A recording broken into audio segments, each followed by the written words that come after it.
رسول اللہ صلی اللہ علیہ وسلم اپنی سواری پر جا رہے ہیں، اچانک آپ کی سواری ڈر جاتی ہے، آپ نیچے تشریف لائے، فرمایا یہ دو قبریں کس کی ہیں؟ ان کو اتنا شدید عذاب ہو رہا ہے کہ اس کی وجہ سے میری سواری ڈر گئی۔ اسلامک اسکالر مفتی محمد یوسف تیبی حفظہ اللہ تعالی، فاضل مدینہ یونیورسٹی۔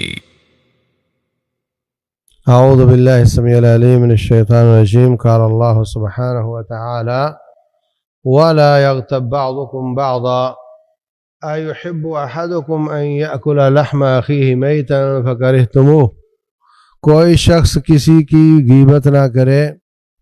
کیا تم میں سے کوئی شخص اس بات کو پسند کرتا ہے کہ وہ اپنے مرے ہوئے بھائی کا گوشت کھائے؟ تو غیبت کرنا، کسی کی برائی کرنا، سچی ہو تو وہ غیبت ہے، جھوٹی ہو تو وہ بہتان ہے، اور اگر لڑانے کی نیت سے ہو تو وہ چغلی ہے۔ ایک شخص دوسرے کو کہتا ہے کہ فلاں شخص بڑا برا آدمی ہے،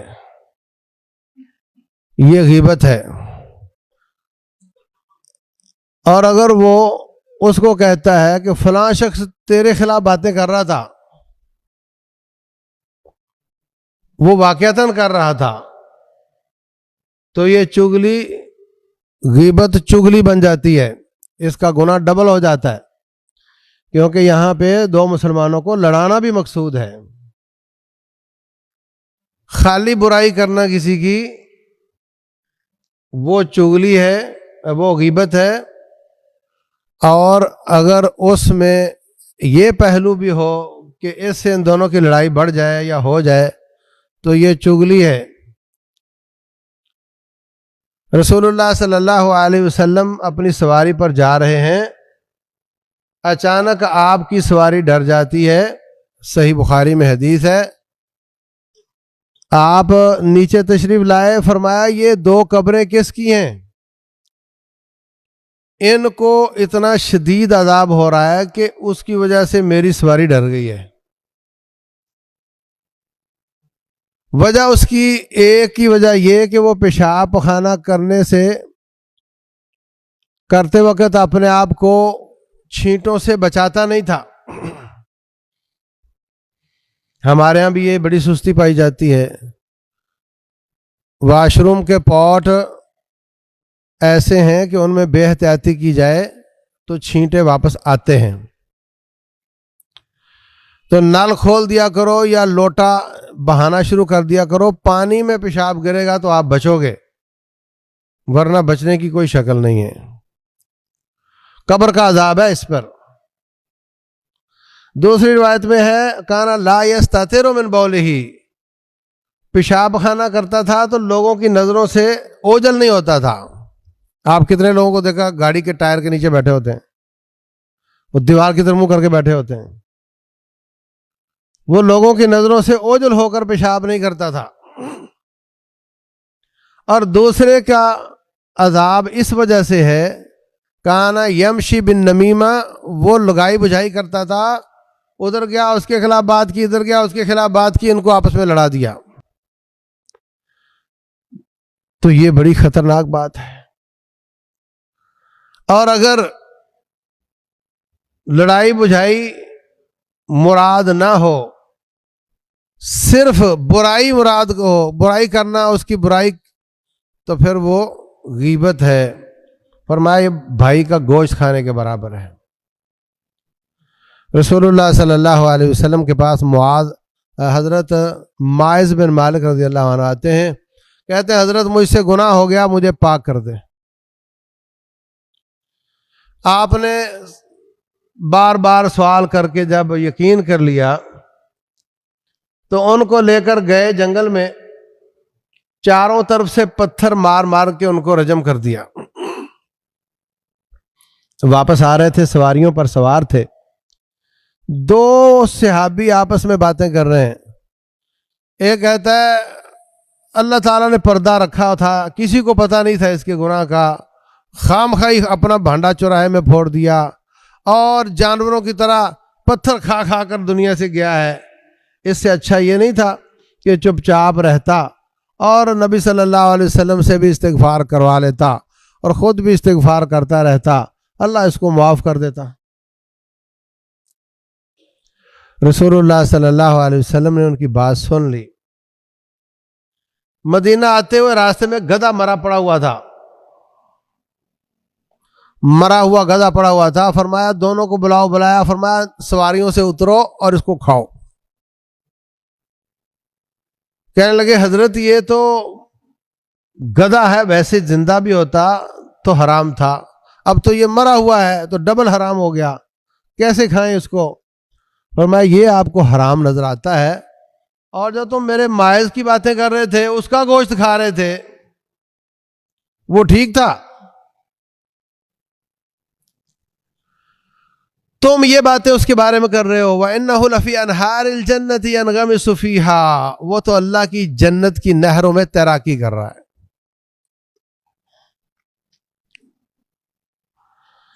تو یہاں پہ کوئی شر مراد نہیں کہ اس سے کوئی لگائی بجھائی ہو، صرف برائی ہے۔ اس کو کہا کہ یہ گوشت کھانے کے، گدھے کا گوشت کھانے سے بدتر ہے۔ ہم بہت بری طرح اس میں پھنسے ہوئے ہیں، بڑے شدید طریقے کے ساتھ، کیا نیک اور کیا بد، کیا اچھے اور کیا برے، سب شاید کوئی ہزاروں میں ایک ہو جو بچا ہوا ہو، ورنہ بہت بری حالت ہے۔ امام بخاری رحمۃ اللہ علیہ ناقد ہیں، تاریخ کبیر لکھی، تاریخ صغیر لکھی،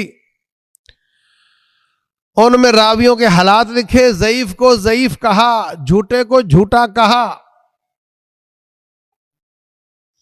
نیت برائی کرنا نہیں، امت کی خیر خواہی مراد ہے کہ لوگ اس کی غلط روایت پر عمل نہ کر لیں، میرے مصطفیٰ علیہ الصلوۃ والسلام کی احادیث میں کہیں جھوٹی باتیں نہ چلی جائیں۔ حدیث کو بچانا، شریعت کو بچانا، امت کو بچانا مقصد ہے، اس لیے وہ بتاتے ہیں کہ یہ ضعیف ہے، اس کی مت مانو۔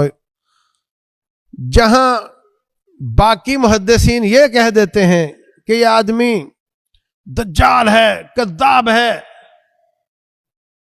جھوٹا ہے، وہاں امام صاحب یہ کہہ کے گزر جاتے ہیں ترکوہ، محدثین نے اس کو چھوڑ دیا تھا، اور فرماتے ہیں قیامت والے دن میں بڑا گناہ گار ہوں، نہ جانے کیا کیا مجھ سے سوال کیے جائیں، لیکن ایک بات کا مجھے یقین ہے کہ اللہ مجھ سے یہ سوال نہیں کرے گا کہ بخاری تو نے کسی کی چغلی کھائی تھی، کسی کی تو نے برائی کی تھی، یہ سوال مجھ سے نہیں ہوگا، مجھے رب سے امید ہے۔ اتنی احتیاط کی ہے میں نے۔ ہماری کیفیت اتنی خطرناک ہے، اور یہ جو واٹس ایپ، ٹویٹر ہے، اور یہ جو مصیبتیں ہیں، انہوں نے تو ساری حدیں کراس کر دی ہیں۔ آپ ایک پارٹی کے ہیں، دوسرا دوسری پارٹی کا ہے، وہ اس کے خلاف پوسٹ بھیج دیتا ہے آپ کو، فلاں سیاستدان نے یہ گناہ کیا، آپ اس کو پھر اپنے سارے گروپوں میں بھیج دیتے ہیں، دیکھو جی فلاں سیاستدان نے یہ گناہ کیا۔ ہو سکتا ہے سچائی ہو، مگر تو نے تو برائی کر لی نا، تو نے تو اس کی برائی کی نا۔ وہ بڑا ہی برا، وہ بہت ہی کرپٹ، وہ بہت ہی گندا، وہ بڑا بکا ہوا، بڑا ہی غدار، اس کے گناہ پہاڑوں جتنے، مگر اٹھانے والے کروڑوں، بانٹ لیں گے، بانٹ لیں گے، سب بانٹ لیں گے،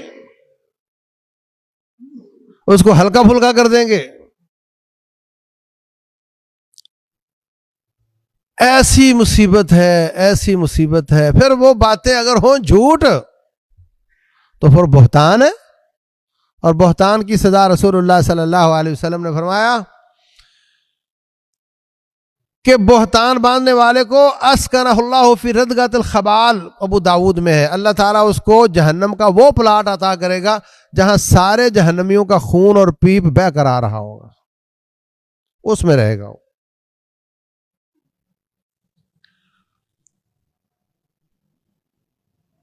محدثین کہتے ہیں کہ اگر کوئی روایت کو اتنے لوگ روایت کریں کہ جن کا جھوٹ پر جمع ہونا ناممکن ہو تو وہ متواتر ہو جاتی ہے، اس سے علم یقینی کا فائدہ حاصل ہوتا ہے. آج تو سارے قاعدے ٹوٹے پڑے ہوئے. کیا عراق کے پاس مہلک ہتھیار تھے؟ مگر اس روایت کو کتنے کروڑ بیان کرتے تھے، کتنے کروڑوں لوگ اس روایت کو بیان کرتے تھے کہ اس کے پاس مہلک ہتھیار ہیں، اور سب جھوٹ تھا. اتنی بڑی تعداد ایک بات پر جمع ہو چکی ہے اور وہ جھوٹ ہے.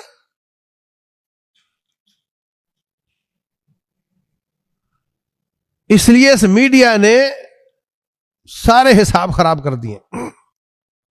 ہم کہہ رہے ہوتے ہیں فلاں چیز تو اب تو یقین ہو گیا، سب یہ کہہ رہے ہیں، ہو سکتا پھر بھی غلط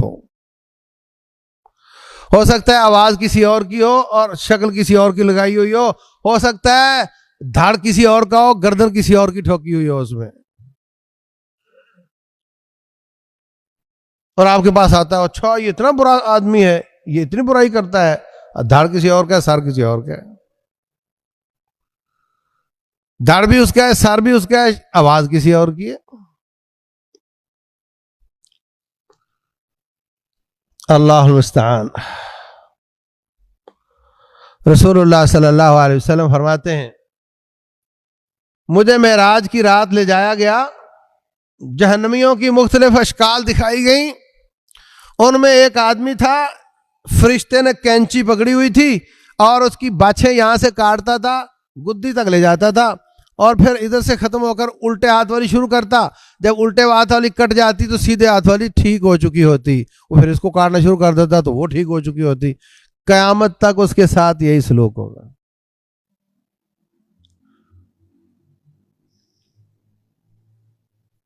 پوچھا گیا اس کا کیا جرم ہے؟ فرمایا یہ جھوٹ بولتا تھا اور اس کا جھوٹ آفاق تک چلا جاتا تھا. ٹویٹر ہی چلاتا ہوگا، فیس بک ہی کھیلتا ہوگا، ورنہ اس زمانے میں جھوٹ آفاق تک کیسے جا سکتا تھا؟ بہت مشکل تھا. بڑی خطرناک بات ہے، بہت خطرناک بات ہے. کہاں جائیں گی نمازیں اور کہاں جائیں گے روزے اور کہاں جائیں گے تقوی جب اتنے لوگوں کا بوجھ سر پہ آئے گا جن کا بوجھ ہم اٹھا لیتے ہیں. اللہ المستعان. وَبَدَا لَهُم مِّنَ اللَّهِ مَا لَمْ يَكُونُوا يَحْتَسِبُونَ. قیامت والے دن وہ چیزیں ظاہر ہوں گی جس کا تو نے کبھی سوچا نہیں ہوگا. اس طرح کی چیزیں ہوں گی جس کا سوچا تک نہیں ہوگا اور وہ گلے میں آ جائے گی. اس لیے ہوشیار ہو جاؤ، اپنے ہاتھوں کو روک لو، اپنی زبانوں کو روک لو. جو اللہ نے فرما دیا وہ اٹل ہے، جو رسول اللہ نے فرما دیا صلی اللہ علیہ وسلم وہ اٹل ہے، اسی پر فیصلے ہوں گے. اگرچہ ساری کائنات گناہ گار ہو جائے، سب کو چولہے میں ڈال دے گا، کوئی پرواہ نہیں ہے اس کو. اللہ تبارک و تعالی ہم سب کو چغلی، بہتان اور غیبتوں سے بچنے کی توفیق دے، اپنے ہاتھوں اور زبانوں اور آنکھوں کو ٹھیک استعمال کرنے کی توفیق دے. رب ذوالجلال عمل کی توفیق دے. واللہ اعلم. وصلی اللہ وسلم وبارک علی نبینا محمد.